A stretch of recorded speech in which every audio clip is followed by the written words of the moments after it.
Oh, cut my mic on. Thank you for tuning in. My name is Larry Duncan Allen, and this is No More Water. Fire next time. I have a subject today about, if you notice on the heading, it says the deportations of the immigrants show who are actually the lazy people, who are actually lazy. You know, many times people always talk about black people, white people try to say black people are lazy when they know black people are some of the hardest working people. But you notice since the immigrants are gone, they need someone to do the farm work. And they're calling on black people to come and do the farm work. But have you ever stopped and thought, why come they're not calling on white people to do the farm work? Talking about black people don't have jobs, and when they know black people, they see black people working every day. But did you ever wonder why they never called on the white people to do the jobs? I tell you why. When have white men ever actually done hard work? When? He's always outsourced his hard work. I'll tell you why. Okay, when it came time to do agriculture, what did he do? He went and got slaves. When it came time to build plantations and infrastructure, they had the slaves to do it. Slaves built the White House, built most of the plantation houses. They built the infrastructure in Washington, D.C., and many cities around the South.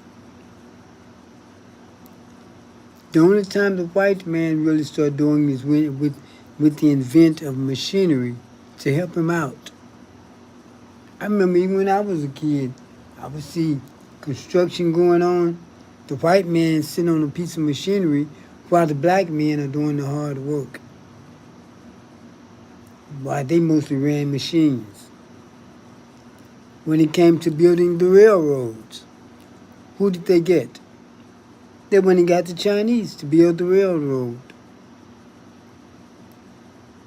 They never do any hard work. But yet, they claim they're the hard workers and everyone else is lazy. And they've always outsourced their hard work. They won't do it now. You notice when they talk about, even now, why the blacks won't work the farms? Why come the white folks won't work it? Why we have to be the ones? We had our turn. The immigrants had their turn. Take your turn for a change. If you don't have a machine picking your stuff, you're not going to get no white folks out there to do it. Our women worked harder than their men. Our women get out there in the fields. Latino women get out there in the fields. Yet the white man can't get out there.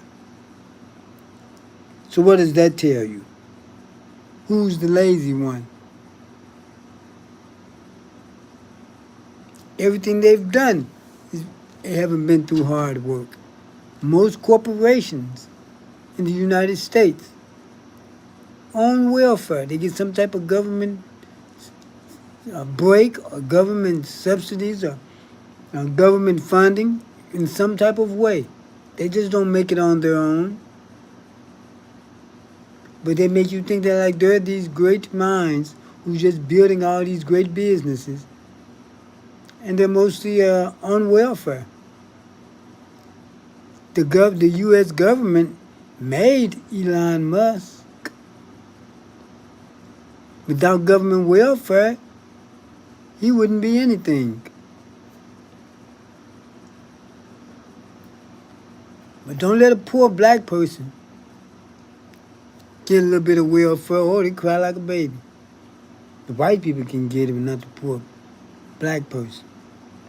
Remember when they used to be around here talking about the welfare queens all the time,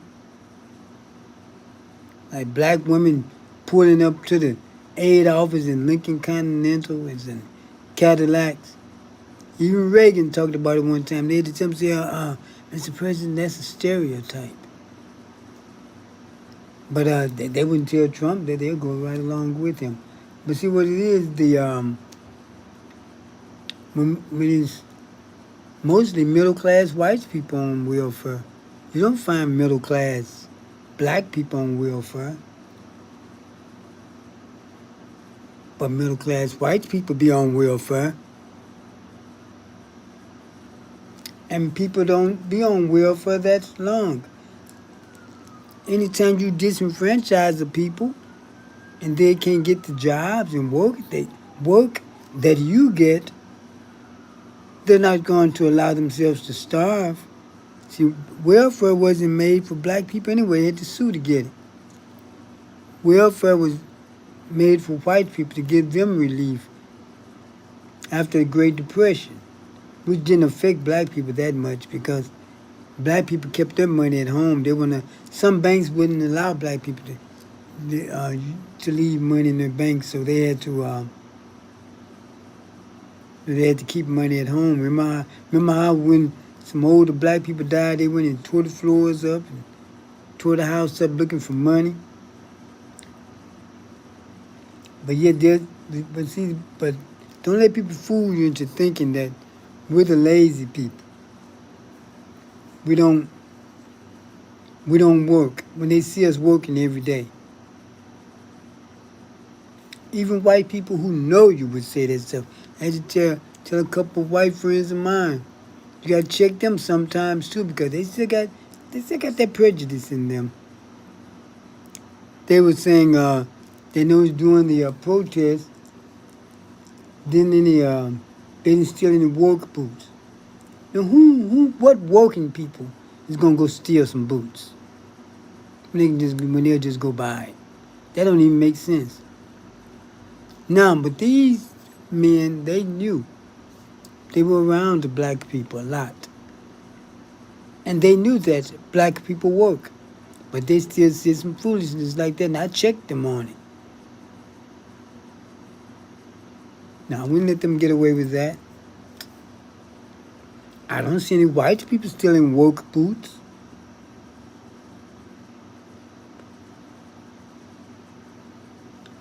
You see, the hard-working people, like black people, you are usually said not to work, be hard workers. But yet, every time they need some hard work done, who they call on? Black people, but we're supposed to be the lazy ones. Like I said, the white man has never done any hard work. He had slaves to pick the agriculture, had slaves to build the buildings like the White House and plantation houses. Remember the plantation house that burnt down that we were clowning? They even said it was built by slaves. When it came time to build a railroad, they went and got the Chinese to do that. So when did they ever do any hard work? Like I said, they started working hard after the invention of machinery. They'd be sitting on the machine supervising while the black men doing all the work. Because I saw it when I was coming up as a kid. Because at first they didn't even allow the black men to work the heavy machinery. Oh, he wouldn't know how to do it. No, they wanted to reserve it for themselves. They at many jobs, they knew it was too hard. Look, like I said, black women work harder than white men did. They was out there in the fields and all. They may not work construction. I'm sure they helped out in some type. We know didn't do the heavy lifting, but in some type of capacity. And so they didn't start working hard until they invented machineries. We were their machines until then. So why they keep asking, why won't the blacks get out there and pick the fruit? Why don't the whites get out there and pick it? They run from hard work, and then they claim we're the ones who's lazy. I remember when I was coming up, I remember hearing hear the grown people talk. They go to work. They would say, when the new white person came on the job, said, "Well, time for us to train our new boss." What happened was, when the white person came in, they have the black people to train them, and then when once the black people trained them, they make the white person the supervisor or the boss over the black people. And why come you couldn't get one of the black people who had to train him or her to be the supervisor? Because they would have had to do some hard work, something that they're not going to do. Just stop and think. Every time you see some white people come and say working hard, they got a machine to help them.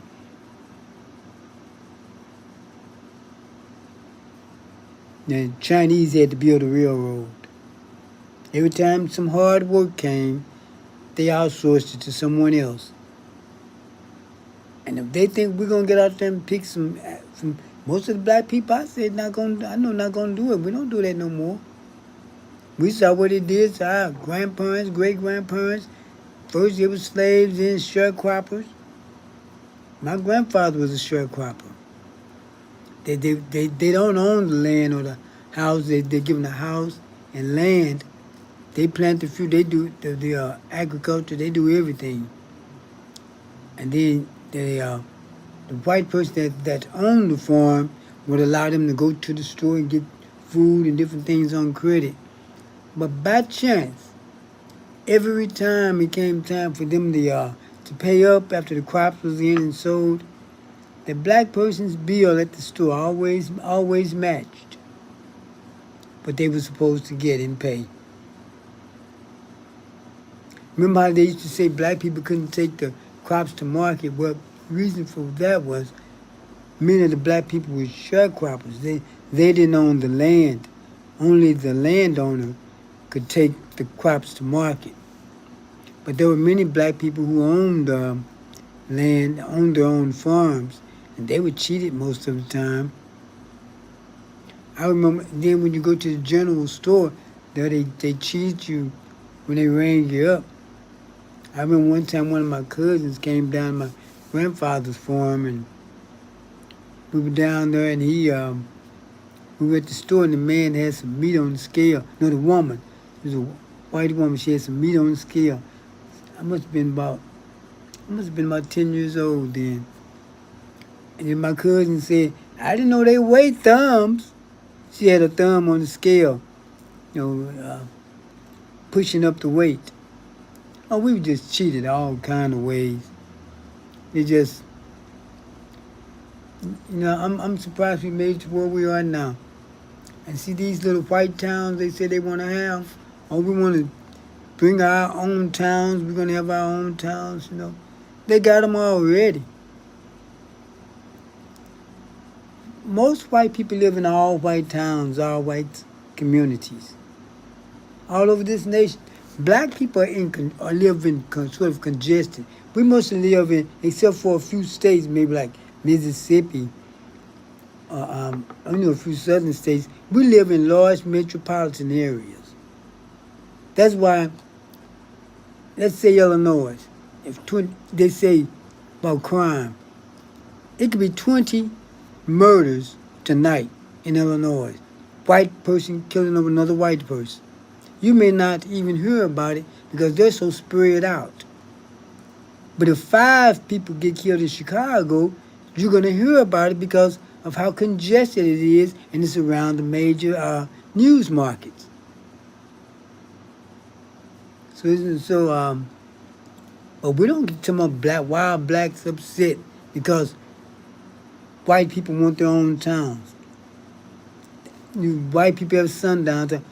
Well, we don't care about what they get. See, they're doing everything they can to get a rise out of us because we just chilling, minding our own business, and they can't stand that.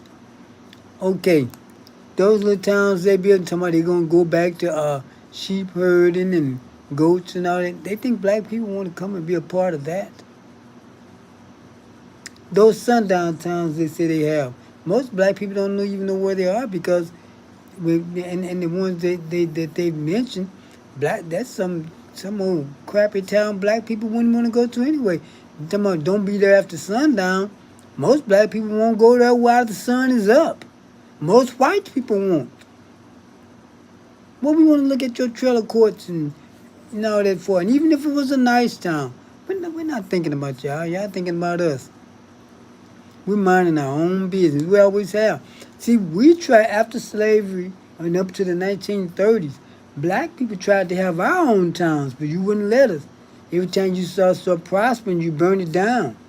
All out west, the cowboy towns, Tulsa, Black Wall Street. There was a lot of Tulsas in Black Wall Street that got burned down. Rosewood, excuse me. Those are just the two famous ones that everyone speak on. There was plenty of them. And see, they're doing it now. You see how they're trying to wipe out. See, we're going through another reconstruction period right now. Anytime there's black gains, there's white backlash. A black man became president. Ever since Obama became president, that wasn't supposed to happen. They've been trying to eliminate everything about us. They've taken away. They've actually taken away all of our rights off the books. It's just that this is the different white people too.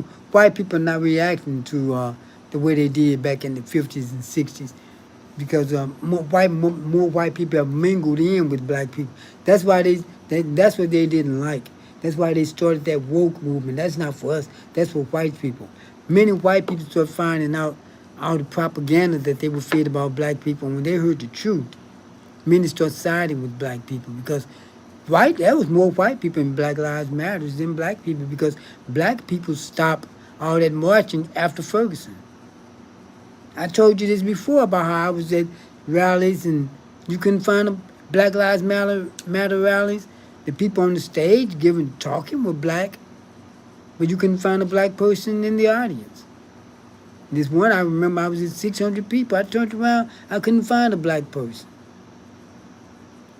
Black people got tired of it. They marched all those months in Ferguson for it's going to be the same outcome.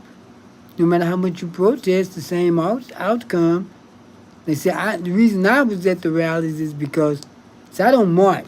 I don't protest because I don't believe in peaceful protest. I don't believe in you hurt me and I come back and peacefully ask you to stop it. And I'm going to hurt you. Then we can start negotiating. So you black my eye, I got black both of yours, and cause I'm not gonna have a black eye, and you don't want, and you sitting there in one piece, and now we're gonna negotiate. But what I went for, I work in media. I would go and cover them in media, cause no way would I be out there protesting, and it's gonna be peaceful.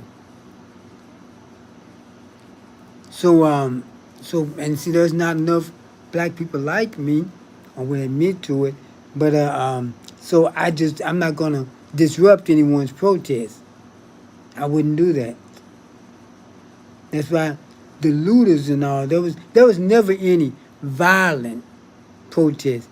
There were some people who came and did some things, but there was no protesters who were violent or protesters who left the line and went and looted. Matter of fact, in Ferguson, it was the protesters who stopped them from looting because they said they hurt their cars. And remember during George Floyd, and after that, it was getting a little bit more violent because it wasn't us. If you notice, even the ones that got killed, it was a white guy, a Jewish guy, I think, and another one got shot. They were white. When they went into the police station in Minneapolis and burnt it down, ran the police out and burnt it down. Those were white people. If there was black people, there would have been black bodies all over the steps before they even got inside. So you see, we've done things in a certain way. That's why out in Los Angeles, many of the black people not getting involved because I wouldn't. Because look at what they're doing. They're burning up police cars. They gave the same impression. They took the bait. The violent thugs. And those Latinos were out there burning up police cars and looting. You was putting gasoline onto the fire. They're out there. Why would black people get out there with Latinos and protest and the Latinos running around waving the Mexican flag, waving the Guatemalan flag. And now this is a nation you don't want them to send you back to, but yet you're out there waving their flag. Black people are the only people who have never flown another flag in this nation. Everyone else has. The Jews fly the Israeli flag. The white people fly the Confederate flag, which was another nation, the Confederate nation, who was responsible for hundreds of thousands of deaths fighting a war in this country. Why would the victor allow the people that they beat to fly their flag over their territory? They're white, that's why. They even Trump gonna raise some Confederate monument. But black people, we never cared about that Confederate stuff. We don't pay them no attention like that as long as you don't bother us. I remember when I was a kid coming up, white folks coming to deliver stuff out in your neighborhood had Confederate flags on their truck. And we didn't really even pay no attention. We didn't even know what it was at that time.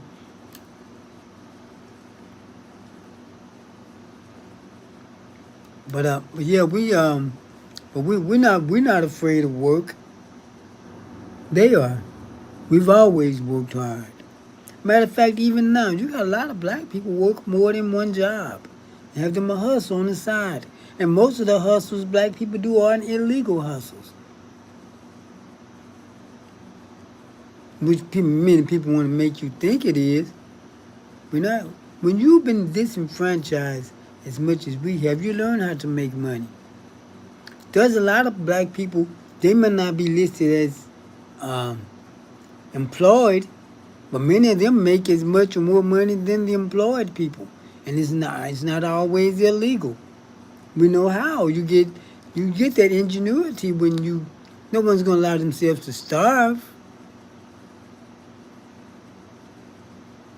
I know I wouldn't.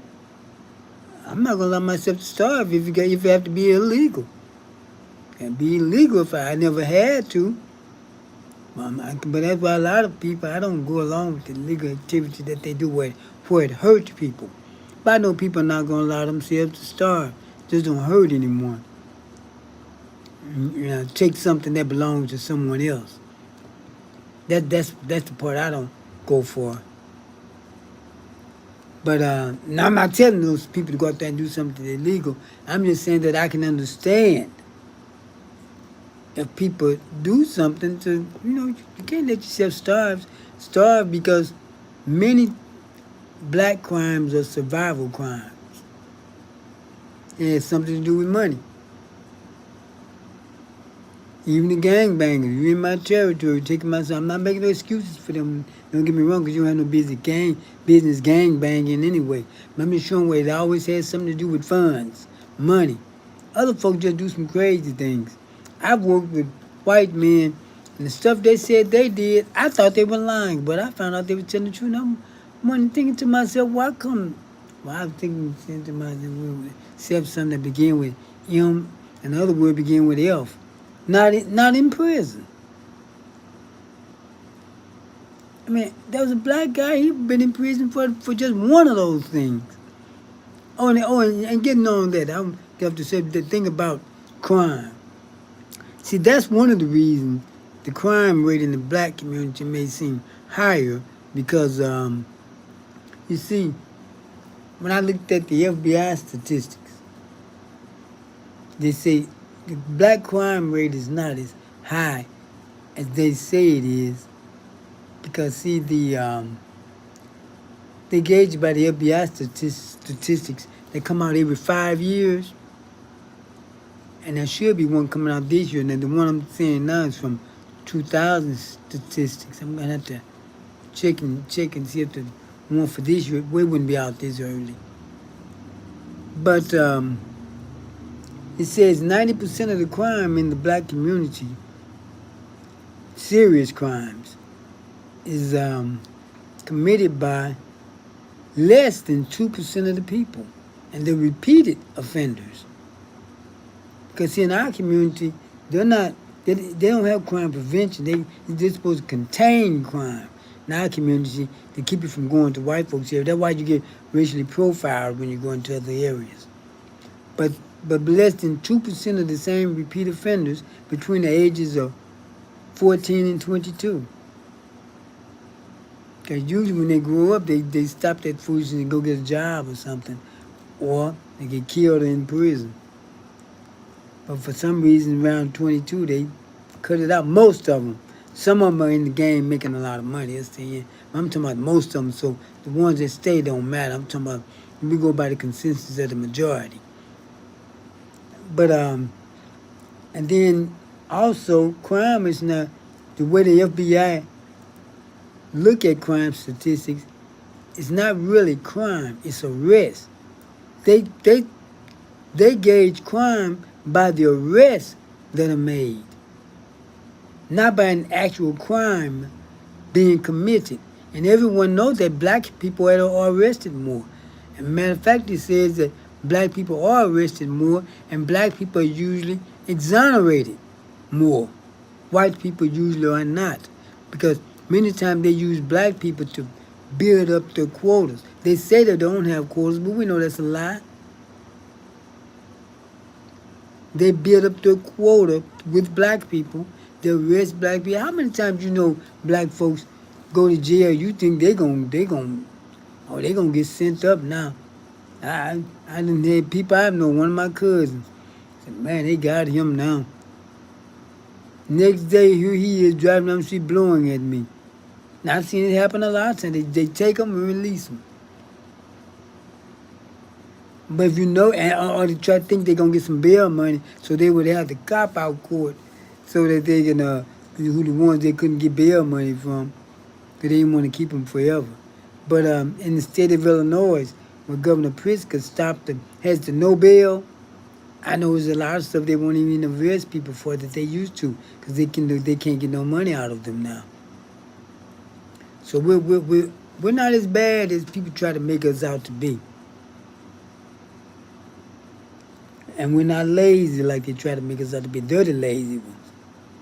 Like I said, just look at who's done all the hard work in this nation and who hasn't. Every time there was some hard work, they got someone else to do it. What they had to do with their physical body in their hands. When the machines come along, that's when they really work and say they're doing all the hard work.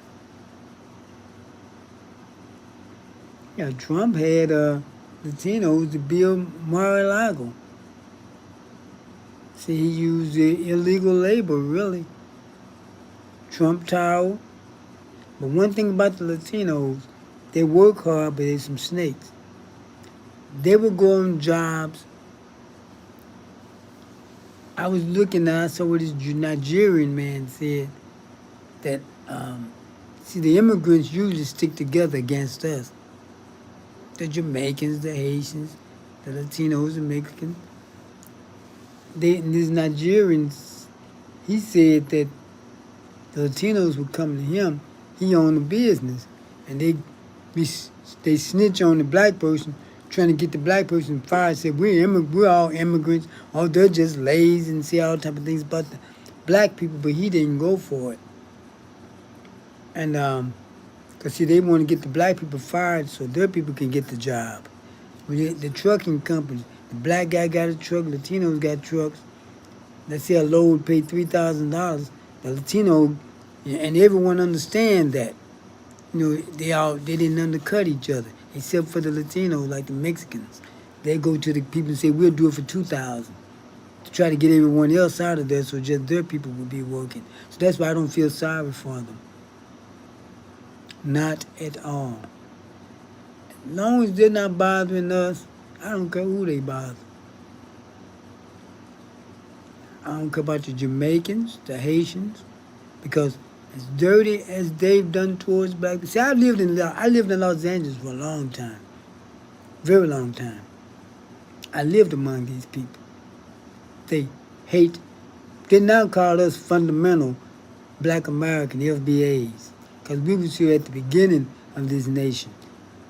When we were brought up here, see one thing the Haitians and the Africans and not the Haitians, but the Africans and the Latinos that said that they thought when Trump said he's going to deport the thugs and the gangsters and the immigrants. See how dumb they are. They thought he was talking about us. How are we immigrants? You immigrate to a nation, a country. When we came, we didn't immigrate here. We were brought here. And when we were brought here, this wasn't a nation. We was here at the foundation of this nation. We was here 100 years or more before this nation, before this was even the United States. We helped to build things. We helped in the building of this nation. The other immigrants, including the European immigrants who came later, came just to live off the federal land, to make a better life for themselves. So to say this is not our, we don't have a nation like the Jamaicans said, don't nobody go to the white man who came here and said this is not his nation. They don't have a nation. Why would you say that to us? When we was here at the foundation and helped build this nation, before y'all got y'all, oh, I almost said they would. Before y'all got here, we were already here and helped with the building of this nation. So it belonged to us just as much as it do white people. And many black people have to get that in their minds. This is our nation too. Many people dropping that African American. It worked for its time. Jesse Jackson started African American. It was fine for that time. This is a different era. They're now calling us the FBA's Foundational Black Americans. One of the reasons they started that is because Africans are saying now, if black people get reparations, Africans should get it too. Yeah, y'all the ones sold us, and let the people come over there and get us. We should be kicking y'all, you know what, tell you the truth. Instead of you getting in on our money. It's funny, no one want to be part of our suffering, but every time something come up for us to get something, they want a part of it. Like the farmers did black people, black farmers. The white farmers, now Joe Biden was a part of this. Now they let those white farmers get money for the pandemic, but the black farmers didn't get it. The black farmers sued, won the lawsuit. But do you know that the white farmers countersued, said they won't part the black farmers' money when the black farmers didn't get in them theirs, so they had to throw everything out. Isn't that crazy? You win a suit against me because you win a lawsuit. And because I complained, you done won the money, it's yours, but because I complained, you don't get the money? I never heard anything like that before. But with black people, you'll see some crazy things happen that don't normally happen. Yeah, and see but we always have, back to the crime statistics. Okay, when black people have jobs, black people with jobs rarely commit any serious crimes. Rarely. I'm not saying we don't, everyone does. We're not going to be crime free. Why should we be? Are we supposed to be perfect and everyone else is not? Even though we're expected to be perfect. Have you noticed that? How people expect black people to be perfect? And we deserve everything we get. But black people with jobs rarely commit crimes. I know you may say, well, I know some, we're not talking about that. We're talking about the consensus of the majority. We're not talking about it's always going to be somebody to do something. Some little personal thing, nobody want to hear about that. But the thing is, other people, they commit crime through their whole demographics. Young, old, unemployed, employed. Just look at January 6th. You saw those old people? You wouldn't see no black people that age out there doing something like that. And they were, and see, all those people, those MAGA people are not hillbillies like people try to say. Those people were state representatives, policemen.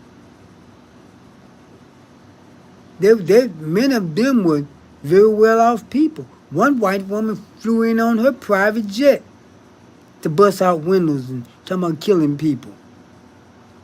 Now, what black woman you know who can afford a private jet gonna come out there for some to do some mess like that?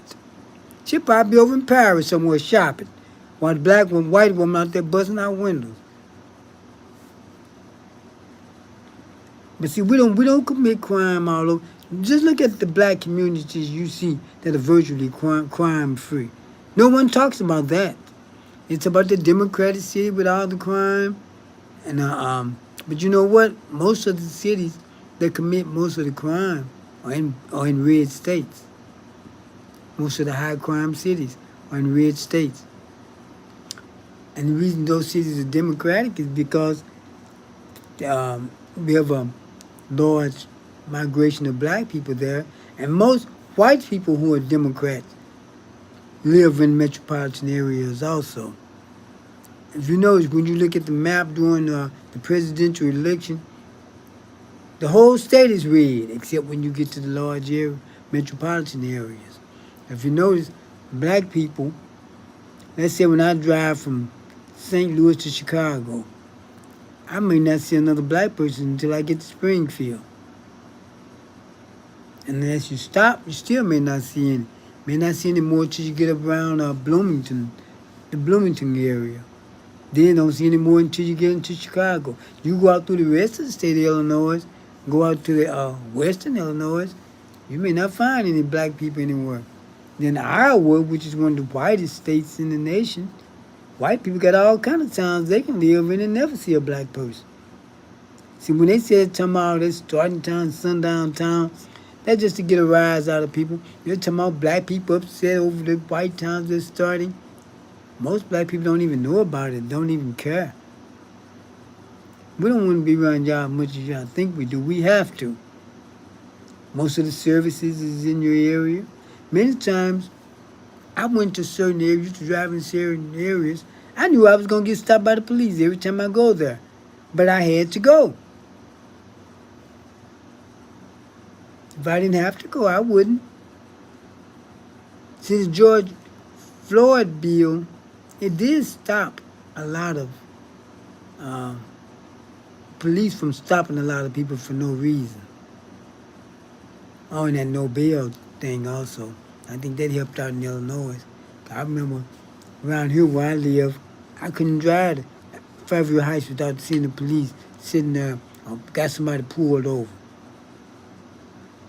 On every 2 or 3 blocks, you see someone pulled over. It was usually a black person. Black people being pulled over in a mostly white town. You go to court. I remember when I was living in California, I got a ticket, and I went to court to pay it. Everyone in the courtroom was black, and this was in a white area. There was no white person in the courtroom. It was all traffic. Now, I know white people don't drive that good, and black people don't drive that bad. But yet, they say this is not a racist nation. Now, and another thing I was thinking about the Democrats. I was looking today, I was looking a lot about the Democrats. You know, the Democratic Party, it's losing a lot of people, even black people. I don't think it's really losing black people. They say like 80 million people didn't vote in the election. That's a lot of people. And I think many people are disenfranchised because, especially with the Democratic Party, because if you notice the Republicans, they keep their message simple. They don't throw a whole lot at their people. They have really like little catchphrases. The Democrats get too layered with things, trying to be everything for everybody. Just say instead of just going through the list of people, we're going to help the disenfranchised people. They never mention black people. They just mostly say people of color, the homosexuals, the immigrants, the Latinos, and excuse me, but there are many people in the Democratic Party They're Democrats. A lot of them don't want to hear nothing about no LGBTQ. They may not say it. They're not thinking about them folks. Because I tell you why. I don't like people putting homosexuals on a person being a homosexual on the same level as my race. It's not the same. The way you have sex ain't got nothing to do with a person being black. Many of them used to say, well, we discriminate against, it's just like being black. That's the biggest insult they can give us. How is some being a homosexual like being black? The hell with them. With that kind of, let me stop. I get ready to say something. But because they live their life how they want, so I have no problem with that. I have some friends who are homosexual. One of my friends who passed away a couple of years ago, my business partner, he was a homosexual. But that didn't have nothing to do with him being my friend. But it's still, them being a homosexual, don't have nothing to do with our race. That's an insult. But most of the time, they didn't mention black people. I even saw I saw those No Kings marches and No Oligarch rallies they had. They were mentioned. Like I said, people of color, LGBTQ, Latinos, immigrants, but never black people. And the worst part of it, I saw a black woman. She got on there talking. She mentioned black women, people of color, the same old list. Left black men completely out. When have we started doing that? We used to be black people. Now we black men and women. Or black women and men. When the black men still saying black people, the black women just bring up black women. Or I may say black women and men. So we're separate now, two different entities now. And that's where y'all want it. We'll make it that way. We're not going to deal with someone we're not wanting. And that brings up my next topic about that. That red dress run they have for charity. They have it mostly in Louisiana, down New Orleans. They do all type of stuff in New Orleans. But they have it. There's different people running. Even some of the men put on red dresses. Why, I don't know. But it was men and women. It was for charity. But I look on social media, the black women, they would put up pictures of the black men in dresses, insinuating that they were homosexuals. But I didn't see one white woman put up a picture of a white man who was doing it for charity, saying that he was a homosexual. See, black men can have a range of emotions. He had like he'd been shuttered up like this, and anything he come out of there with, he's a homosexual. If he have a range of emotions, if he's articulate, polished, he's accused of being a homosexual. White men can do things like that. I wouldn't do it. Most men I know wouldn't run around no red dress, no matter what the cause is. But the white men weren't accused of being homosexuals, but the black men were. Because their women don't do that to them. And I can tell you why. I mentioned this the other night in the broadcast, but it fits in with this. The white supremacists got tired of black men, black women wanting white women wanting black men. So they said they're going to make black the new gay. So they still putting out all type of propaganda and AI stuff now, like black men are homosexuals. But you know what happened? It backfired. The white women didn't pay it any attention. Because white women be after you where you go. Even my old bald head self. Asian women. But the black women picked it up and ran off with it. All over social media, you see where black women accusing black men of being homosexual. Black men too, and bought into it because if you notice when a black man is articulate, polished, businessman, preacher, they always get accused of being a homosexual. Because if they don't have that hood swagger, they think he's a homosexual. I used to notice when I was coming up. Seemed like all the black men who were businessmen and preachers, and all of them who was actually doing something, people was calling them a homosexual. I say homosexual. I don't like saying gay. They and I remember asking my father, say, "Why come on? People gotta be a homosexual to do stuff?" He said, "Nah, people just be saying that about folks." Because those were the people who were more articulate and polished and didn't have that Pookie Ray Ray swagger. And they were accused of being homosexual. I see black women rubbing on each other's butts, dancing with each other, one bent over and the other one standing behind her like she pumping her. But you don't see black men posting pictures like that. It be the women who posted themselves. Man go on the dance floor, dance with a woman, she run off the floor, she want to dance with other women. Well, black men still don't do that to you, accusing you of being homosexual. Even though statistics show black women have a much higher rate of homosexuality than black men. I'm talking statistics now. You may not like it, but because you don't like it don't mean it's not true. A lot of times we think when we don't like something that is not true. Look it up for yourself. I wouldn't say it if I didn't have something to back up what I say. But we don't do that to you. Why do you do it to us?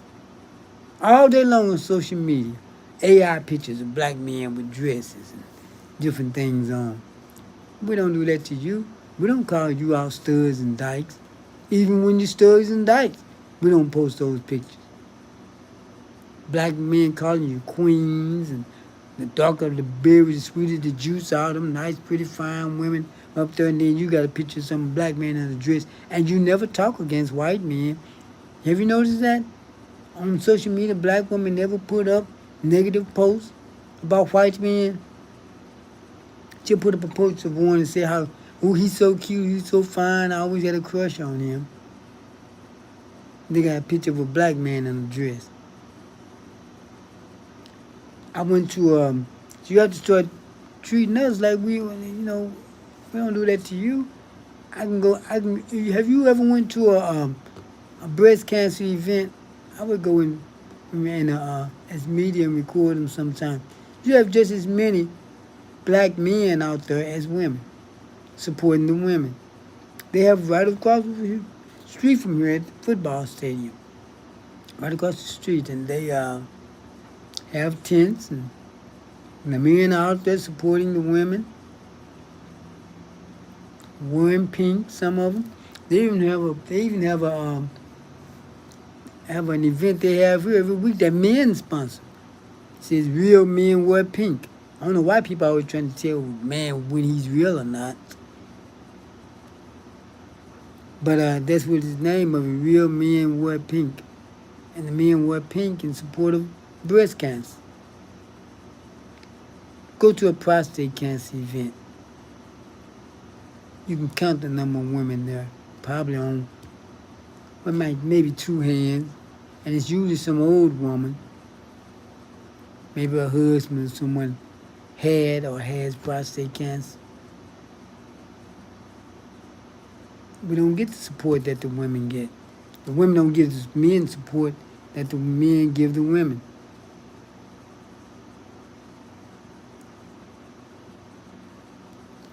And we don't get no support from you. Get torn down by you.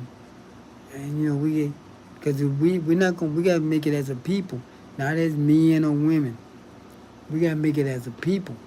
If you think, I remember Vivica Fox saying, when you say black people, you're not talking about black women. It seemed like that spread. Because every time I hear a black man talk, he says black people. I heard a black woman talk, she says black women. And black men She'll remember black men. Sometimes don't even say black men at all. Black men voted for, the final count was 87%. They had one time low as 82%. No, I think 79%, but it's like 87% for Kamala Harris. Black women, 92%. That's not much difference. It's a 5 percentage point difference in the national election. Then when you look at the fact that there's many more black women than men, numeral-wise, more black women voted for Trump. But percentage-wise, more black men. So it sort of balances itself out. But if you look at the media, it made it seem like as though black men just jumped ship and went over to the Republican side. Black men still voted in a very high number, very high percentage number for Kamala Harris. I voted for her. If she run again, I'll vote for her. But I don't think the Democrats should run another woman. I think if the Democrats want the White House back, they're going to have to run him a straight white man. And then maybe do something else after that. But they're in a war right now. And they're acting like some little chumps compared to the Republicans. All this redistricting, the Democrats, if they do it, well, you should have been doing it. You knew they were doing it all the time. The Democrats are weak right now. Like I said, they're trying to be everything for everybody, and a lot of the people stayed home and didn't vote because they didn't want to vote Republican, but they didn't want to vote Democrat either. A lot of you people out there now, you know you get tired of hearing them talking about go down the line. Just say we're for all people. You don't have to go down the list. A lot of people don't want to hear about no LGBTQs.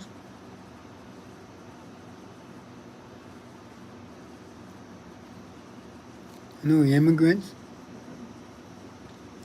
They can take them if they want to. Just don't bother us. Cause I heard the Latinos say, black people, you all need to come help us because you're next. You didn't help us, and you are the next. They've been on us for 500 years. 4, maybe 500. Everything they're doing to the Latinos right now, they've done it to us. Maybe not all at once like this, but they've done it to us. And still doing it. They've taken away all of our rights. All the gains we made in the last 100 years has been taken away. It's just that the people are not acting on it. They're not firing black people like they thought they would. Now, all you black people say, Obama didn't do nothing for black people. Black unemployment rate first got its lowest in history under Obama. The Affordable Care Act helped many black people to get health insurance who couldn't get it at first. Housing, the Pell Grants, student loan forgiveness that they tried to run through. All of that benefit black people. See, black people think if you don't say black health care, black housing, black student loan, you don't put black in front of it, then it don't pertain to black people. He did a lot of things to help black people. Obama increased the payout to the HBCUs, the historical black colleges and universities. They tried to say Trump did, but he didn't. Trump tried not to give them anything. He tried not to give, and what he had on the table, it was already there. He didn't do it. Congress did it. Trump didn't get anything done, except to try to just eliminate everything that Obama did. Most of the things that did happen under the Trump administration, that was the first time. It was by an act of Congress, not him, but he took credit for it. I mean, he's been in office, 6, 7 months? No, longer than that. 9 months now. Got one bill passed. A bill that's going to set black people back about 100 years.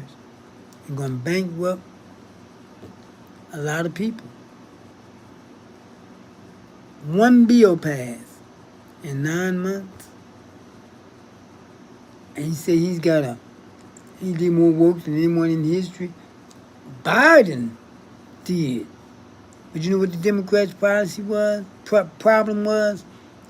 They didn't publicize what they did. Biden got a lot of legislation, good legislation passed. But they kept quiet about it. You have to let people know what you're doing if you want them to know what you're doing. But we see, black people, they may come after us, but we just have to wait and see. We can't get in on everybody's stuff who didn't help us. The Cubans, they hate black people. They said they voted for Trump to get back at us and the Mexicans. They hate Mexicans too. Now they're being deported. The Haitians talking against black people. You know how Haitians was able to come here? Haitians, Reagan and George Bush's daddy, H.W. Bush, they were turning the Haitians around at sea. A lot of them was drowning in those old raggedy boats. When Bill Clinton was running for president for the first time, he was doing horrible. He was in the rear. In the primaries, Jesse Jackson went to him and said, if you will allow the Haitians in, I'll support you for president. So he said he would. Jesse Jackson supported him, and the rest is history. But did you ever hear anybody talk about how Jesse Jackson is responsible for Clinton winning? That's how the Haitians was allowed to come. Now they want to talk against the black folks here? When you was dying on those old raggedy boats? The Mexicans. I remember Jesse Jackson and different people going down to the Mexican border, protesting for the Mexicans. Why? I don't know. But they did. I tell you, the Mexicans, they hate black people. The leader of the MS-13 gang, he was in prison. And he sent word out that he wanted all black people out of Mexican areas. Well, you know, they're afraid to take on the young black guys head to head. You know, they know what would happen. They'll find an old man sitting on the bus stop and shoot him in the head. That's the cowardly way they call themselves doing it. See, nobody really want to take us on. I know they say, well, they got all the guns, they got the military. Yeah, you know. How many times they had all the guns in the military went to fight somebody and still didn't win? How y'all run to church every Sunday talking about without the shedding of blood, there's no remission of sins. With most things, true freedom comes through the barrel of a gun. When people give you freedom, you're only as free as they allow you to be. When you take it, you're as free as you want to be. And see, we're untested in battle. See that old stuff out at old Rosewood and Tulsa, they know they can't try that now.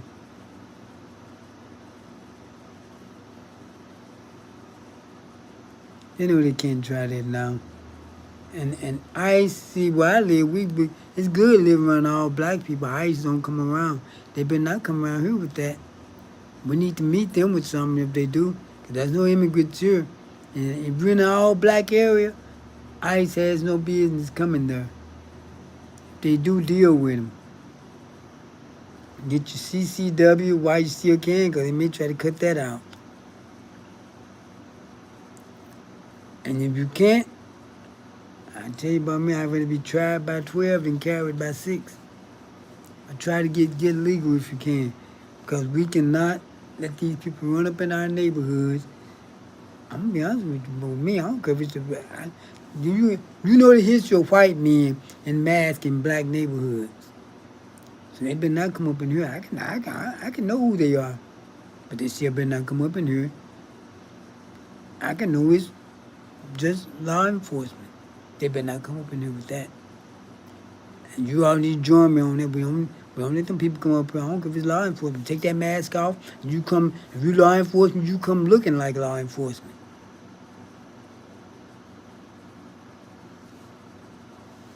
You better.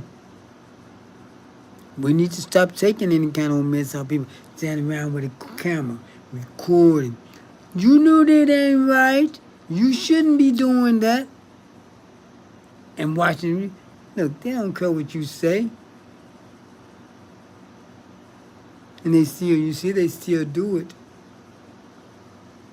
And especially, don't let them grab none of these black women up, masked men in an unmarked van. Gonna come grab one of these black women. Men too. I'm saying especially these women and children gonna throw them in a van. They need to be met with something. You don't know who them people are. You don't know what they gonna do to those women. Because they say that there have been some people pretending to be ICE agents. And women that got raped. That's what I've heard now, I've read. Well, I know one case I did read in the paper. A guy posing as ICE and raped a woman. One man robbed some people. But I don't care if you're ICE. You ain't coming up in here with that. At least not where I see it. You come over here with a mask on, because you got police roll across your chest. Take that mask off. You're going to get dealt with too. And all you people listening, if you all let that mess go on, you need to be dealt with too. Time for all that old recording. It's good to record, have a record of it. But you men, let one of these women record. We need to be dealing with that. We got to protect our... They did it in Lincoln Heights, Ohio. Nazis going to come up, think they're going to pass out literature and assault rifles and mass. Them black folks ran them up out of there, and they start their own militia force. They take their kids to school.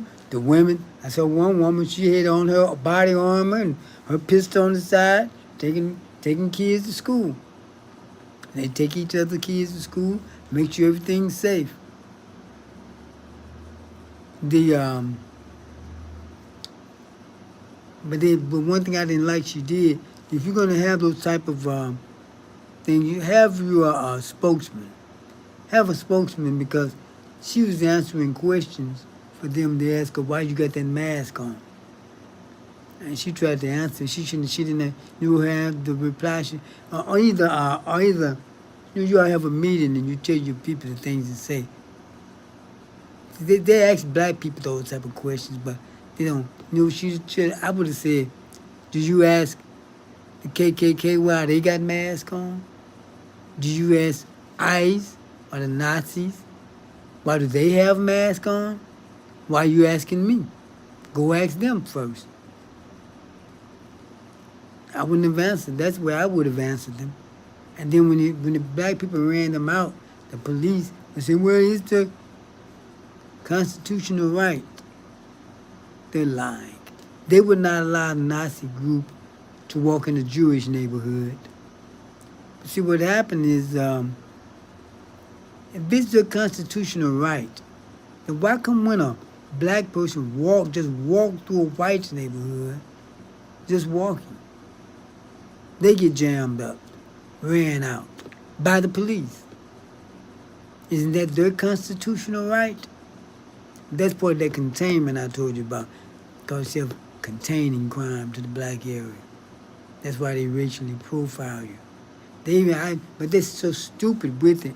But they're racial infants. So they don't know. They never grew up when it came to race. Black people can school them on that. That's why you see when they get in a discussion with a black person, they get schooled. Because I saw where they had a FedEx driver in his uniform with his truck trying to find out. The police stopping him, asking him what he's doing there. And what the hell they think he's doing there. See how stupid that is? but black people, we got to stop letting people just come in our neighborhoods and do whatever they want to do. I know even here, you notice, we as a people, we are some compassionate, kind people. As an individual, I can't say that. But when we are, as a people, we've helped everyone else to get their rights. We're the only ones who fought back. And now they want to talk against us? All the rights these other immigrants have is because of from the civil rights era with the black people, the Bill of Rights and all. That's how they got them. We helped everyone. No one has helped us. So, but see, but yet if you notice, we're so compassionate as a people. As individuals, we do some low down stuff. And I'm talking about as a people. You see when white people are poor and homeless, they come to the black areas. Because they know white people are not going to do anything for them. They're here, a few blocks down. Come to our building, trashing, sitting out on bus stops, sleeping on it. White people. I saw one white woman down there by the old radio shack behind some bushes, pull down her pants, dookie.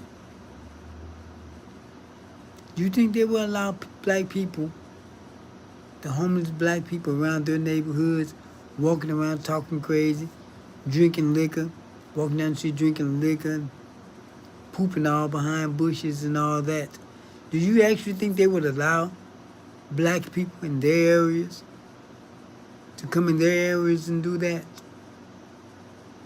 They don't even want the FedEx man there. But sometimes we're a bit too kind to other people, but not kind enough to each other. Well, what I was saying about the black towns, the black towns of how many town places you know right around here, all black and virtually crime-free, but they don't talk about those areas. They like to talk about the areas where there's crime. There's not crime all over the town. They're usually in pockets. Even in St. Louis, Missouri, it's one of the highest crime cities. But Trump not going to send the National Guards there. You know why? He's not going to send any kind of troops there because they have a white female mayor now. Now, if Tashara Jones was still there, he probably would send them in because he only sends them to cities that have black mayors and are in blue states. St. Louis is in a red state. And now I have a white mayor. And by the way, Tashara Jones had no business losing that election to that white woman. And people didn't come out to vote. Now you seeing what not coming out to vote is doing. Could have kept this orange madman out of office. But the majority of black people, and I can't say the majority, take that back, a large percentage of black people didn't come out to vote. Democrats had a lot of platforms that I didn't agree with. But I don't have to agree with everything that they do. Who do you know that you agree with everything about them? So that's what I have to say about Trump people. It's like anything he says or does, the MAGA folks, they agree with it. That don't even make sense to me. I didn't agree with everything Obama did. But I voted for him each time. If he could have ran a third time, I would have voted for him again. I didn't agree with everything Biden said, even when before the election, before he was elected. But I voted for him and would have voted for him again.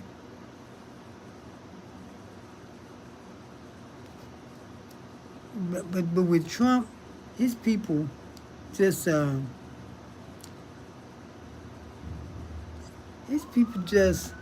you know what they say? Yeah, I love Trump. Love? What love got to do with it? They got it down to him personally. I didn't love Obama. I didn't love Hillary. I didn't love Biden. I didn't love Kamala Harris. I voted for all four of them. I didn't love them. Still don't. Not like what they're saying. But they talking about, I love Trump. That sounds more like a cult. I don't have to love somebody to vote for them. If I had to love them, I wouldn't have voted for none of them. It's just foolishness. They're trying to stop the browning of the United States. Many people don't realize that. Many people, I know a lot of black people who are MAGA people.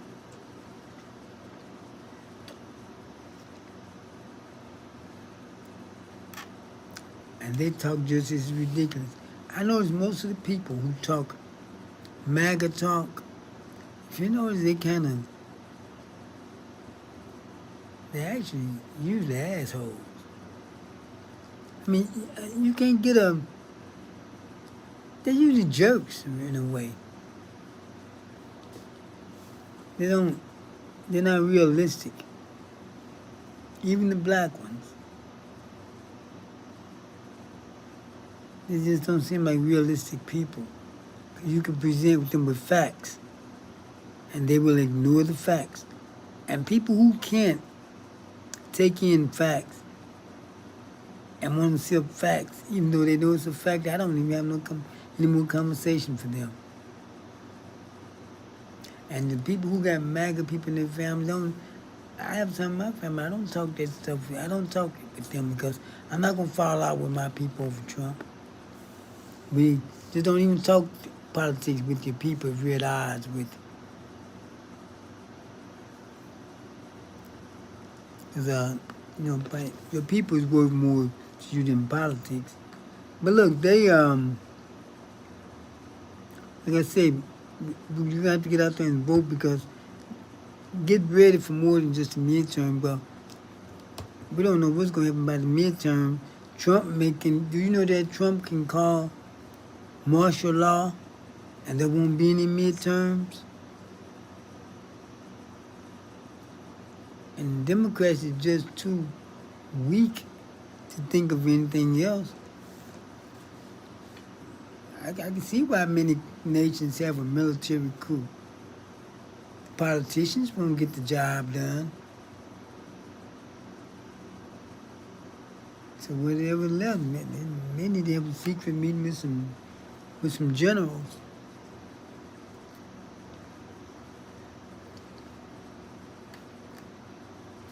That's where we're going right now. We got some difficult days ahead, black people. We know we're not out of the woods. They'd have us out of here if they could. We would have been the first to go. That's what the Africans and Jamaicans was thinking. You ever notice most of these, even the black immigrants come here, they don't have anything to do with us. They don't like us. They say we're lazy out there. See, that's propaganda that was fed to them by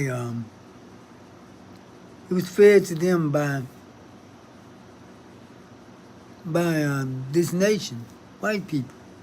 They fed them a lot of propaganda. We're lazy and all that stuff, but the thing is, we've been fed propaganda about them. But we didn't take that in and didn't want anything. And we didn't believe all that propaganda that was given to us by the Africans. So them being propagandized is no excuse. They come over here, they notice they didn't. You notice how they don't live among us, which turned out to be good now. We don't have to worry about ICE running up in our neighborhoods. And they came in, ICE be all up in here, bothering all of us. But the Africans, they speak against us. But one thing about those Africans, they do need to learn how to wear some deodorant. man, they be cutting up. It seems like they take a bath, but they don't know nothing. They don't do nothing to them underarms. Even the little babies have that over. But getting back to what I was saying, the Africans spoke against, but there's some Africans like in certain countries, they're receptive to us. Most of the smaller nations. I know, I have a friend who moved to Gambia. He loved it. I have another one that moved to Ethiopia. He loves it there because what they do, they get their retirement, which over there can afford your very good living. They're retired. When you retire and go over there and get your retirement that you get in our money, take it over there, you live like a king. But there's some that's not as receptive. And then what I'm thinking that is, let's say black people went over to Africa in numbers, and some of us may be more educated and get the better jobs. You think the people over there are not going to get upset? And we don't have nowhere. Over here, we got places to run to. We know where to run. Over there, we don't know where to run.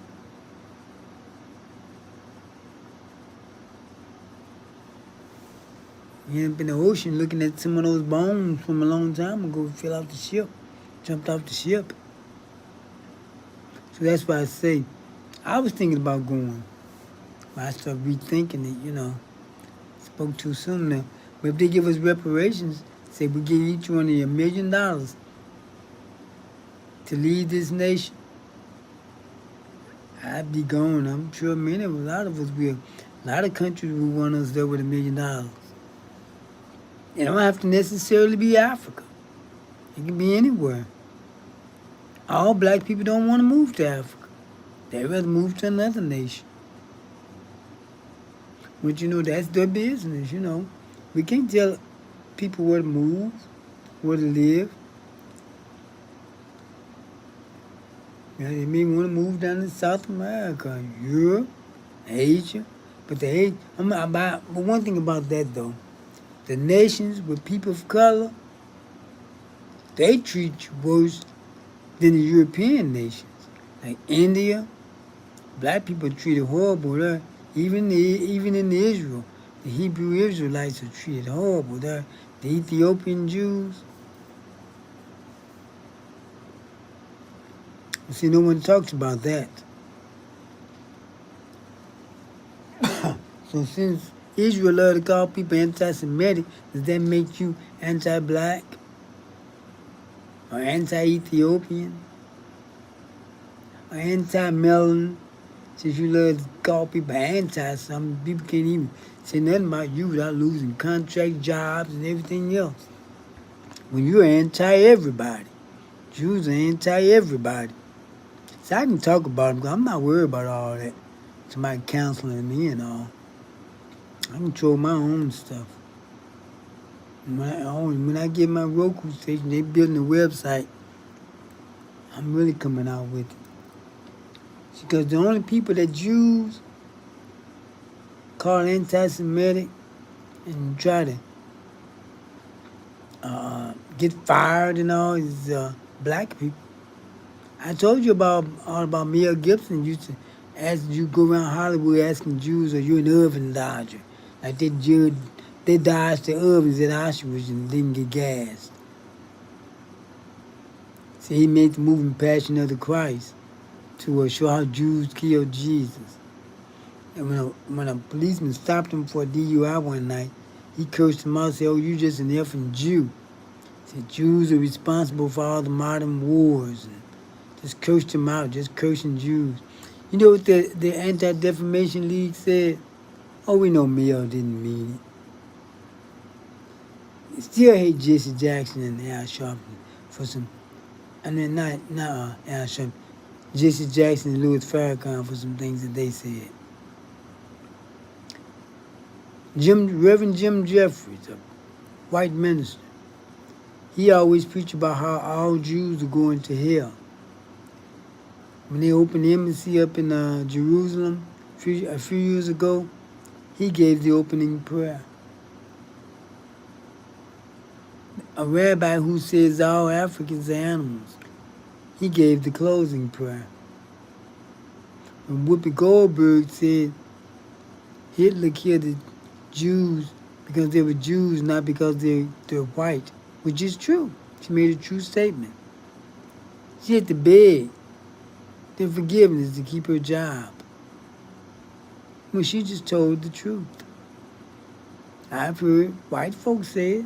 So it seems the only people Jews think can be anti-Semitic are black people. White folks can say whatever they want to. Did you hear the Jews ever talking against the neo-Nazis and all? They save all that for us.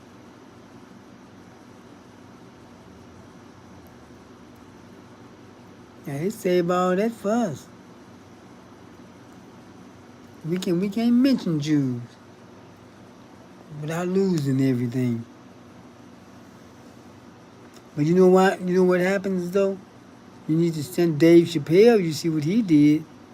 He stood strong and they left him alone. Because he made a joke about Jews. They make a joke about everybody. White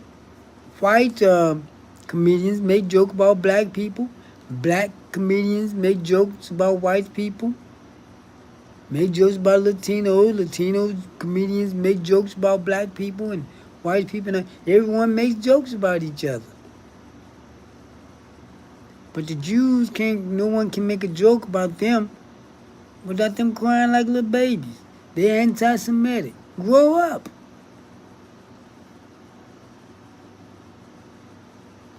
And I know about some of you people try to report me talking about I'm anti-Semitic. I'm not, but I can be if I want to. And people can be anti-black. I can be anti-them too. I'm not anti-anybody, but I can be if I want to. Can't tell me what I can and can't be.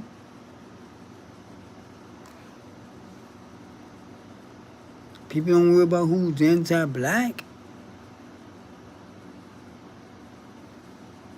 Everyone, just about everyone's anti-black, including many black folks.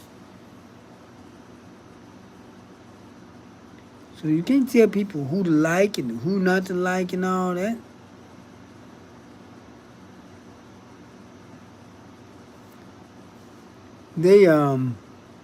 I see your girl Candace Owens, she's being sued by the president of France. I'm no big fan of his, but of hers either. Let her get what she get. She trying to call herself, trying to reinstate her black card. I don't know where she's at.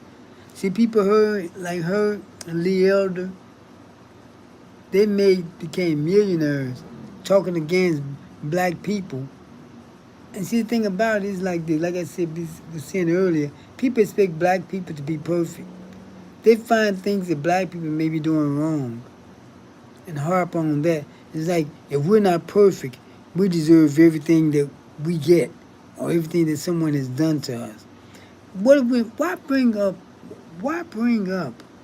our shortcomings? Let them folks do that. Don't do it for them.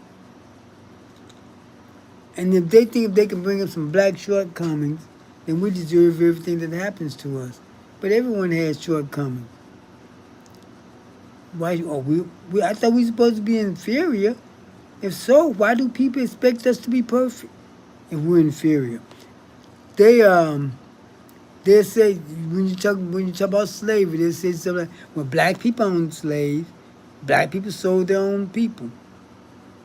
I told you this before, but I'm gonna say it again because the thing is this: any people who've been through any type of genocide or atrocities or anything, some of their people were collaborators.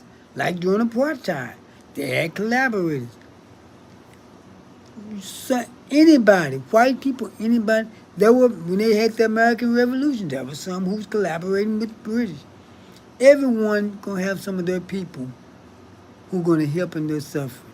The amount may not be very high, but you're gonna have some. How many black people you think own slaves?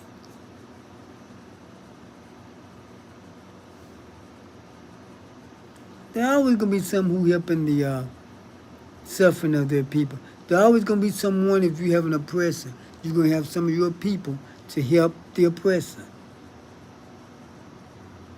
It's been that way throughout history. So why should black people be any different? They say black people in Africa sold their own people. They didn't. You know who they sold? They sold their enemies and people of different nationality and ethnicity. See, we're in this country, all we know is race. We don't know about ethnicity and nationalities because we don't know our ethnicity and nationality of where our ancestors came from. So all we know is race. But those people, I always used to show people this. Okay, when Hitler went into Europe, he killed Germans he killed, not Germans, he killed the other white people, other Europeans. No one said he killed his people because they knew that his people were Germans. Those Africans who sold those black people weren't selling their people. They were selling people, many of them their enemies, with some they people they were at war with. But they're like as though if black people don't do everything perfect, we deserve everything we get. I told you this before, but I'm going to say it again since to tie in with this. Excuse me. I'm going to use Hitler again in Germany. There were Jews who were collaborating with the Nazis. There were Jews who were Nazis. There was between 280 to 300,000 known Jews in the Nazi army, helping to kill their people, send them to the ovens. But do people say, when they speak about the Holocaust, tell the Jews that they need to be quiet and they deserve it because some of their people were collaborators? Some of their people helped the Nazis? They only reserve that for black people because, see, we're supposed to be perfect. If we're not perfect, then we're supposed to deserve everything that we get.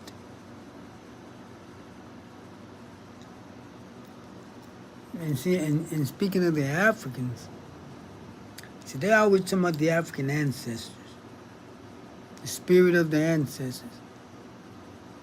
What ancestors are they talking about? Are they talking about far back, or see, are they talking about the ancestors who couldn't even help themselves, got them in the shape that they're in now?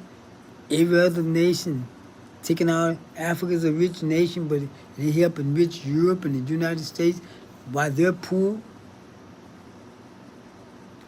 Let them, the ancestors who let them come in and get all the gold, the diamonds. The ancestors who let them take people from their land and bring them over here. Are those the ancestors you're talking about? I don't see where the ancestors done you any good. I heard one, hurricanes start off the African coast and then come this way. This woman told me to say, yeah, the ancestors, that's the ancestors bringing those hurricanes here. Say, but you ever do those hurricanes? Do those ancestors know that they hitting some black folks with that hurricane? I don't trust those ancestors. You better do for yourself and quit worrying about ancestors. Still trying to wear them same old clothes. When are they going to change their fashions? They wearing them same old clothes, same principle. Hundreds of years. Fashion's supposed to evolve. Since they want to talk about us. You Jamaicans down there. I remember when Jamaica had a white governor. See, Jamaicans have a governor. I don't know why they deported him, but I thought they was like a territory or commonwealth of the United States. So that's why I don't see how they could, just like Puerto Ricans shouldn't be able to be deported. I'm not sure about Jamaica. I know Puerto Rican votes in the national election for the government election. I'm sorry, they vote in the presidential election. They're a Commonwealth. And they were talking about making Puerto Rico the 51st state. Been doing that for quite a while. They've been speaking on it for quite a while. But see, I'm clowning these people because everybody want to clown us. We don't bother nobody, but everybody want to bother us. I'm talking about as a people. We like everybody. They just don't nobody like us. So we don't bother anyone. We bother each other before we bother someone else. But that's mostly what I want to talk about tonight. I touched on a few subjects. I just get tired of seeing how people doing things in a kind of way. We have to get some standards. I saw what these people were saying that everybody's still out culture. What culture? What culture we got? The way you wear your hair, what you eat, your clothes. What culture? We don't have no culture.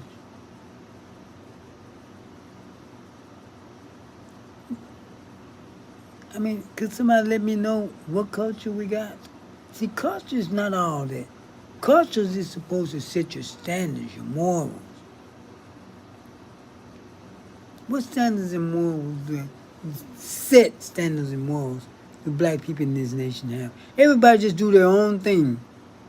That's why when somebody do bring them policies and rules, they think they're being picked on. We don't have any. They were talking about the hip-hop culture. That was all raggedy all over the place. See, have you never noticed something that, how can you have as many tens of millions of black people in this nation like we have now? And we hadn't even formed any ethnic groups. Most people, when there's a lot of people, they all don't have the same ethnicity. Ethnic groups starts from different people with different ideas. They branch off into different morals and the way that they operate. That's how ethnic groups are started. You notice we don't have any ethnic groups? We don't even have any. Any other people, with the amount of people we have, would have ethnic groups. We don't have any standards by which we do things. And that's why most of the time if a person's doing something, you try to tell them about it. They get angry. Like when they go on the cruise ships, disrupting. And the people gave them rules, they think the people picking on them now. Because they're not used to it. Think they can do whatever they want to. Come to your place, do what they want to, and you're supposed to put up with it.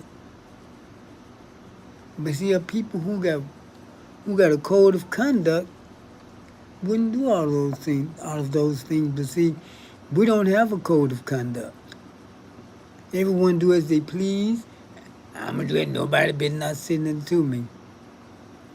Everyone just doing as they please. And I think we should have gotten some ethnic groups in this nation because we just don't have no code of conduct. We don't have no specific way that we govern ourselves. We're just doing just about anything. And think no one's supposed to say anything to us.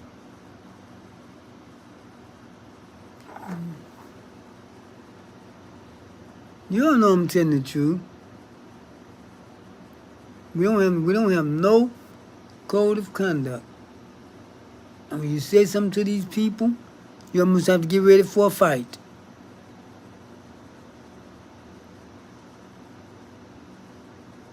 I shouldn't have left that blow on. Probably hear it. I can see it registering. Usually cut that off. Then I'm not using my regular mic tonight. I'm using a different one. It picks up more background noise than my regular mic. But you can probably hear that humming. On my regular mic, you can't hear that. You can only hear my voice. Yeah, but yeah, but we got to establish some codes of conduct because we're just all over the place in our behavior. We don't have what foods? You said you got culture. What foods we got? Soul food. Well, black folks don't eat that. That's killer food anyway. All that sodium and fat. They always said it would be nutritious, but it's the way it's be prepared. I mean, you know, it can't be right. Look at most of our women.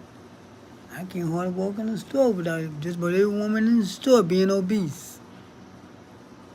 The medical problems we get having. Even some of the smaller people, they eating the same food, they just didn't get fat. That's why they're having problems. I know some of you men can get a little beefy, but you don't try to walk around here like you're Mr. America. Seems like that bigger a woman get the sexier she try to dress. I know women that I know. I see them on social media. They're fit and trim. All they take is busting headshots.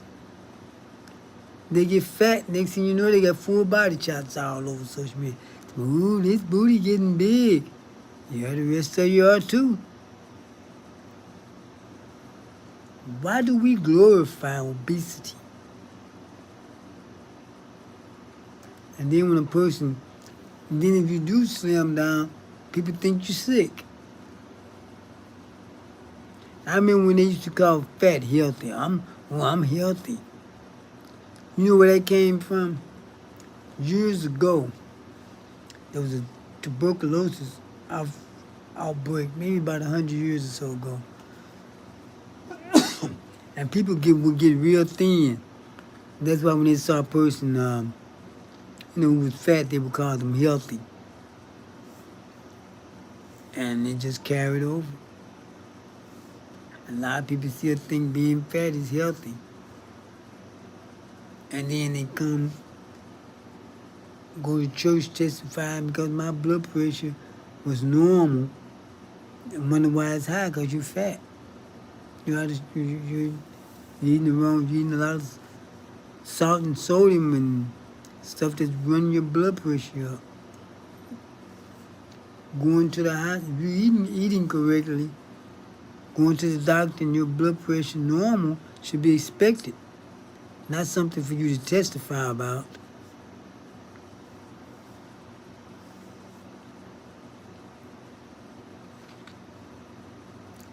I know I talked about a lot of subjects.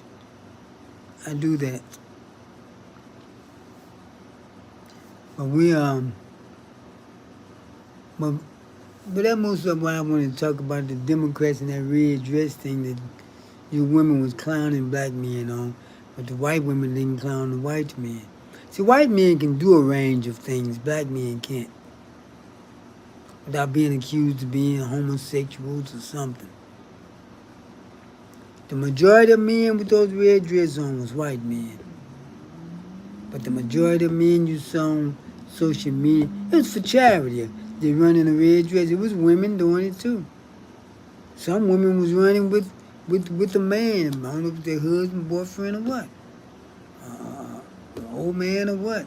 I don't like using that term, boyfriend and girlfriend with grown folks. That's childish stuff. But they had pictures of black men like he's a homosexual. But the white man, it was just a fun thing. So they get to do certain things. How do people get? If you notice, when a black man have a personality similar to a white man, he get accused of being a homosexual. But the white man is called masculine. Cause see, when you get with upper level men, get away from those Pookies and Ray Rays and all. When you get with upper level men, they're gonna be more polished and articulate. Then you're gonna be calling them a homosexual. And then some white woman gonna come scoop them up. Because she's going to like his personality. He's not getting with her because she's white. He's getting with her because she's treating him right. She don't jerk her head. Do everything she can to keep from making eye contact with him. And then when the other women come and talk to him real nice, he's not used to that. That's why he end up with them. Judge yourself for a change instead of judging everyone else. If every black woman who was about something was getting with white men, I wouldn't be trying to tell me, oh, she just white man. She don't like herself. She don't like her daddy. All this stuff.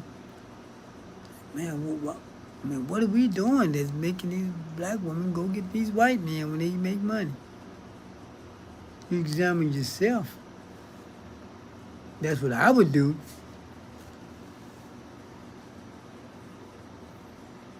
Well, I always done that though. I always wonder what I was doing wrong on anything.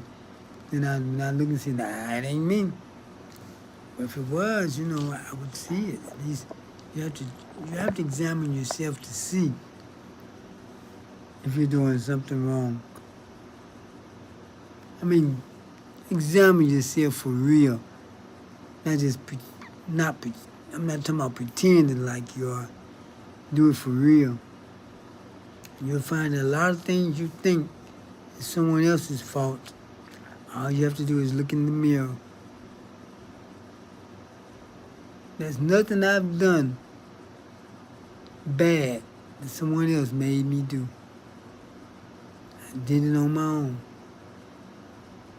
Now they try to talk me out of good, but they never tried to talk me out of bad. I could say something like, I'm going to fix something up. Oh, I just leave that just like that. I said, maybe you will, but I'm not. Have you ever noticed that every time you start talking about doing something good for yourself, some other person try to talk you out of it? But when you did something bad, there was never anyone around to talk you out of that. As a matter of fact, they encourage you in it.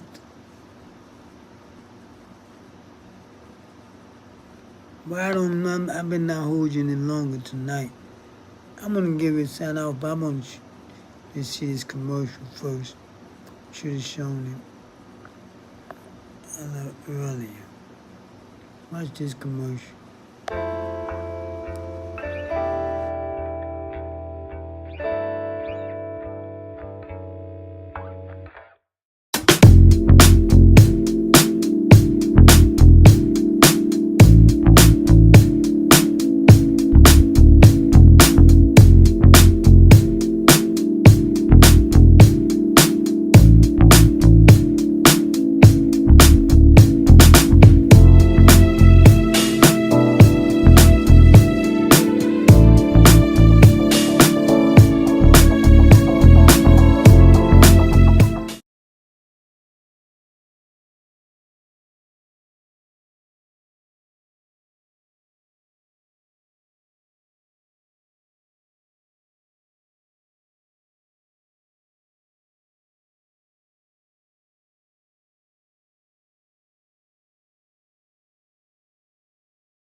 Oh, I didn't have my mic on. So I bought some of the product that you have a hair sheen that will help you grow hair. I used it. I just started my hair on top to growing back again. But I got the place I said, well, I like it. I just like it bald. I tried to get my brother to use some. He just like his bald. He's been bald this long. He like it. Then when I saw the prices of haircuts, yeah, I just keep it bald. Well, they say haircuts are now like $40, even up to $100 for a haircut. I remember when I used to get my haircut for $1. I thought that was too much. This big old guy in the neighborhood, he cut everybody's hair. He run a barbershop in his house. Even policemen used to come there and get their hair cut. He charged $1. Old Mr. Warren, Or you maybe remember him. He used to cut hair for $1 and did a good job. Put that bay rums, rub it on your head. But this stuff they got, it's a good product. Because my eyebrows grow all the way around now. And you should grow halfway, right there in the middle and stop. Now, I still use the product. I just still shave my head now. I put it on my eyebrows and all in my hair, makes it thicker. And even if you're losing hair, check them out because it help thickens your hair. I seen it work because even his father, he was bald on the top. Now he's got full head of hair now. And you don't even have to use it every day. You use it like every 3 days or so because you see if you use it every day, you're smothering it. Yeah. So, but it actually works. I wouldn't say it if it didn't because I rarely endorse products. I think they're located in the building at 4601 State. You know the old blue medical building. They're located in there. Or you can get the information that was on the commercial. I think you'll be satisfied with the products because they really do work. Yeah, but I think I've been not holding you much longer. I've been talking too long. Yeah, I've been talking very long.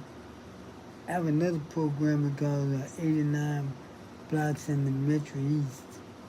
My guest was Councilman Courtney Hoffman on the on my first podcast, and I have a lot of city officials on that.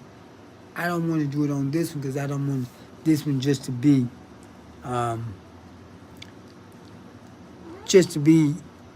for this area. I want it to be spread out more. Cause nowadays with the internet we broadcast. We go all around the world when we broadcast. And that's why I don't want to become just a local person. I have a cable channel, WSL 984, and that's local. I haven't really been operating. Who watches cable now? I wish I had my other mic. I know you all get rid of motorcycles out there and everything. See, I get my mic back. So my other mic, all you can hear is my voice. No matter what was going on around me. All you could hear was my voice. I had to get it fixed, but I'll have it back.